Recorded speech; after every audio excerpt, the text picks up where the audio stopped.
Hello दोस्तों, नमस्कार। आपके अपने यूट्यूब चैनल पर आपका स्वागत है। इस हफ्ते काफ़ी ज़्यादा बाज़ार में वॉलेटिलिटी रह सकती है। कई सारी खबरें हैं जो इस हफ्ते बाज़ार के ऊपर असर डाल सकती हैं। तो कुछ कंपनियां वैसे भी फोकस में रहेंगी जिनमें कॉर्पोरेट एक्शन भी है। कुछ कंपनियों के रिजल्ट आएंगे, साथ ही अमेरिका से कुछ बड़े अपडेट सामने आ रहे हैं। सभी चीज़ों को इस वीडियो में हम डिस्कस करेंगे। वीडियो शुरू करने से पहले कहना चाहूँगा, अगर किसी ने चैनल पर फर्स्ट टाइम विजिट किया है तो चैनल को सब्सक्राइब कर लें और बेल आइकन को ज़रूर दबा लें। फ्राइडे को भारतीय बाजारों में गिरावट के साथ क्लोजिंग देखने को मिली थी। 275 पॉइंट के आसपास निफ्टी 50 टूटा था। सेंसेक्स में भी लगभग 1000 पॉइंट के आसपास की गिरावट हुई थी। अमेरिका के बाजार भी लाल निशान में बंद हुए थे, हालांकि निचले लेवल से यहां पर रिकवरी आई थी। हालांकि नैस्डैक में हम लोगों को रिकॉर्ड हाई लेवल पर क्लोजिंग देखने को मिली है। गिफ्ट निफ्टी देखा जाए तो फ्राइडे को 180 पॉइंट की तेजी के साथ में क्लोज हुआ था, क्योंकि उम्मीदें लग रही थी कि पाकिस्तान में ईरान के साथ में अमेरिका की बातचीत होगी और यहाँ पर कुछ हम लोग को सेटलमेंट होते देखने को मिलेगा, लेकिन ऐसा नहीं हुआ। तो कल बाजार जब ओपन होंगे तो हम लोग को इसका रिएक्शन देखने को मिलेगा, क्योंकि ईरान के जो हम लोग को विदेश मंत्री देखने को मिले थे वहाँ पर बिना अमेरिका के टीम के मिले वो वापस लौट आए, और इसी वजह से ट्रंप ने दोस्तों जो अमेरिका की टीम पाकिस्तान जा रही थी उसको दोस्तों रोक दिया था। तो ओवरऑल कहने का मतलब ये है कि दूसरी वाली जो बातचीत हमें देखने को मिले, सेकंड राउंड की बातचीत, ये भी हम लोग को कहीं हद तक एक तरीके से टलते हुए देखने को मिली है। इसका कोई आउटकम नहीं आया है। इसके अलावा दोस्तों हम लोग को कुछ और बड़े अपडेट देखने को मिल रहे हैं। अमेरिका और ईरान के बीच में तनाव बढ़ते देखने को मिल रहा है। यूएस की नेवी ने अरब सागर में ईरान का जो शैडो फ्लीट जहाज है इसको रोक दिया। हालांकि एक हम लोग को दोस्तों और डोनाल्ड ट्रंप की तरफ से बयान देखने को मिला है। खबर है कि दोस्तों अमेरिकी राष्ट्रपति ट्रंप ने दावा किया है कि उनका जो यूएस का जो प्रतिनिधिमंडल पाकिस्तान की यात्रा पर जा रहा था, उनकी यात्रा रद्द करने के 10 मिनट में ही ईरान की तरफ से नया शांति प्रस्ताव अमेरिका को दिया गया है, और यह प्रस्ताव पहले के प्रस्ताव से कई गुना बेहतर माना जा रहा है। तो ट्रंप की तरफ से एक ये बयान आया, ये भी कहना कि कह सकते हैं कि एक पॉजिटिव इसका भी दोस्तों मतलब निकल सकता है। साथ ही बात करेंगे दोस्तों, हम लोग को एक और अपडेट देखने को मिला।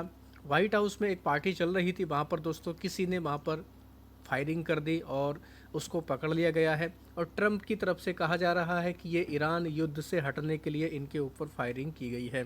तो ये भी एक कहीं ना कहीं कह सकते हैं इम्पोर्टेंट अपडेट देखने को मिल रहा है। अब बात करेंगे दोस्तों कि इसका बाज़ार के ऊपर क्या रिएक्शन रहेगा। दोस्तों बाज़ार के ऊपर फिर से हम लोग को अनसर्टेनिटी देखने को मिलेगी। क्रूड ऑयल के प्राइस हम लोग को फिर से काफ़ी ज़्यादा उठाफटक करते देखने को मिलेंगे, और इसका बाज़ार के ऊपर हम लोग को उतार चढ़ाव वाला असर देखने को मिल सकता है। अब बात करेंगे दोस्तों कुछ और हम लोग को कई सारे इवेंट देखने को मिलेंगे इस हफ्ते, उसका भी बाज़ार के ऊपर असर पड़ेगा। अमेरिका का जो हम लोग को बैंक देखने को मिलता है, सेंट्रल बैंक, यूएस फेड की मीटिंग होगी, और इसकी मीटिंग हम लोग को 28 अप्रैल और 29 अप्रैल के बीच में देखने को मिलेगी। इसका आउटकम 29 अप्रैल को आएगा। तो ये भी कहीं ना कहीं कह सकते हैं बाज़ार को काफ़ी ज़्यादा इम्पैक्ट कर सकता है। उम्मीदें यही है कि इंटरेस्ट रेट को इस बार भी अनचेंज रखा जाएगा। हालांकि कुछ मानकर ये भी चल रहे हैं कि कमेंट्री काफ़ी पॉजिटिव रह सकती है, लेकिन एक रिपोर्ट ऐसी आई है जिसमें कहा गया है कि ईरान के साथ में युद्ध की वजह से इस बार रेट कट नहीं किया जाएगा। अगर सारी चीज़ें नॉर्मल होती तो अमेरिका में रेट कट किया जा सकता था। तो ओवरऑल कहने का मतलब है कि अभी हम लोग को चीज़ें काफ़ी ज़्यादा अनसर्टेन देखने को मिल रही हैं। कई सारी कंपनियों के Q4 के रिजल्ट हमें इस हफ्ते देखने को मिलेंगे। 200 से ज़्यादा कंपनियां अपने Q4 के रिजल्ट जारी करेंगे, जिनमें Coal India, UltraTech Cement, Eternal, Maruti Suzuki, Bajaj Finance, Adani Port, Bajaj Finserv, Hindustan Unilever, Kotak Mahindra Bank, इसके भी रिजल्ट आएंगे। साथ ही एयू स्मॉल फाइनेंस बैंक, साथ ही Bajaj Housing Finance, Bandhan Bank, REC, Garden Reach, shipbuilder, Adani Power, Motilal Oswal Financial Service, Vedanta, Waaree Energy, ACC और सेंट्रल बैंक, डीमार्ट के भी रिजल्ट हमें देखने को मिलेंगे। तो ये भी जो रिजल्ट का सीज़न चल रहा है कंपनियों की वजह से बाज़ार के ऊपर भी इसका हमें रिएक्शन देखने को मिल जाता है। एफआईआईज और डीआईआईज की अगर एक्टिविटी की बात करें तो दोस्तों हम लोग को इस हफ्ते बाजार से काफ़ी ज़्यादा एफआईआईज की बिकवाली देखने को मिली। ओवरऑल कह सकते हैं 17,140 करोड़ के आसपास का दोस्तों माल बेचा गया है एफआईआईज की तरफ से, अगर लास्ट वीक की बात की जाए। और पूरे अगर अप्रैल मंथ की बात की जाए 43,967 करोड़ की हमें बिकवाली होते देखने को मिली है। हालांकि बात की जाए दोस्तों डीआईआईज की, तो डीआईआईज की तरफ से दोस्तों हमें कह सकते हैं कि 4,700 करोड़ के आसपास की खरीदारी देखने को मिले फ्राइडे की बात करें। और एफआईआईज की तरफ से 8,827 करोड़ की नेट बिकवाली देखने को मिली थी। बाजार के अगर टेक्निकल सपोर्ट की बात की जाए तो 23,900 के आसपास 20 डेमा का हम लोग को दोस्तों यहाँ पर सपोर्ट देखने को मिल रहा है। साथ ही अगर देखा जाए इसके नीचे एक और 23,500 के आसपास सपोर्ट है। अपसाइड की बात करें 24,200 24,500 के जोन में हम लोग को अपसाइड भी देखने को मिल सकता है। इसी के साथ साथ वीकेंड पर दोस्तों हम लोग को कुछ और बड़े अपडेट आते देखने को मिले। सेबी की तरफ से एक अपडेट देखने को मिला है और ये जो अपडेट आया है दोस्तों ये एफआईआईज के लिए यानी एफपीआईज के लिए कह सकते हैं काफ़ी राहत भरी खबर देखने को मिल रही है। खबर क्या है दोस्तों? खबर है कि जो हम लोग को नेट सेटलमेंट देखने को मिलता था एफआईआईज का, अब इसको अलाउ कर दिया गया है। हालांकि ये 31 दिसंबर से लागू होते देखने को मिलेगा। इससे क्या होगा दोस्तों? इससे ये होगा कि एफआईआईज के पास में जो हम लोग को एक तरीके से फंडिंग का जो इशू देखने को मिलता है वो कहीं हद तक हम लोग को अब सुधरते देखने को मिलेगा और इसकी काफ़ी समय से मांग की जा रही थी। तो इसकी वजह से कह सकते हैं बाज़ार के ऊपर हमें कल असर देखने को मिल सकता है। तो ये भी काफ़ी इंपॉर्टेंट खबर देखने को मिले। सेबी ने नियमों में ढील दी है एफआईआईज के लिए, तो ये भी कहीं ना कहीं काफ़ी पॉजिटिव खबर है। हालांकि एसटीटी को लेकर कोई बड़ा बदलाव नहीं किया गया है। इस सेगमेंट में एसटीटी को लेकर कोई बदलाव नहीं होगा, ये सर्कुलर में बताया गया है। 24 अप्रैल की शाम ये सर्कुलर आया था, तो आप चाहें इस सर्कुलर को भी डिटेल में जाकर पढ़ सकते हैं।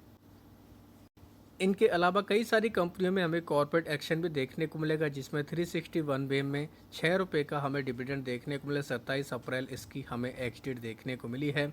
साथ ही अल्का इंडिया में भी डिविडेंड है, देख सकते हैं आप लोग।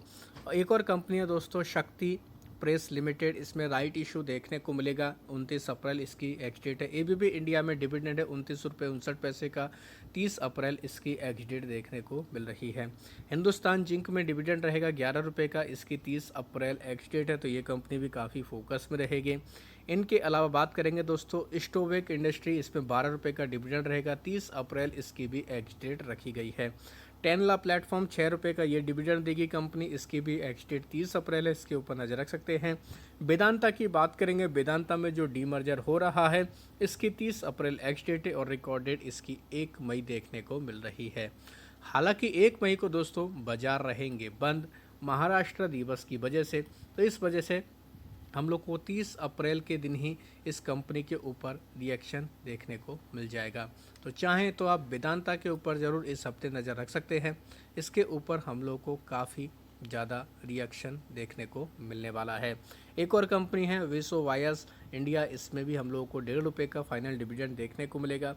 तो कॉर्पोरेट एक्शन की वजह से ये कंपनियां भी बाजार के रडार पर रहेंगी, आप चाहें तो इनको भी अपने फोकस में रख सकते हैं। तो दोस्तों ये थे अब तक के कुछ बड़े अपडेट, और भी खबरें आ सकती हैं, चाहें तो आप उनको डिटेल में स्टडी कर सकते हैं, उसके अकॉर्डिंग अपनी रणनीति को बना सकते हैं। वीडियो अगर आपको पसंद आया तो चैनल को सब्सक्राइब कर लें और बेल आइकन को ज़रूर दबा लें।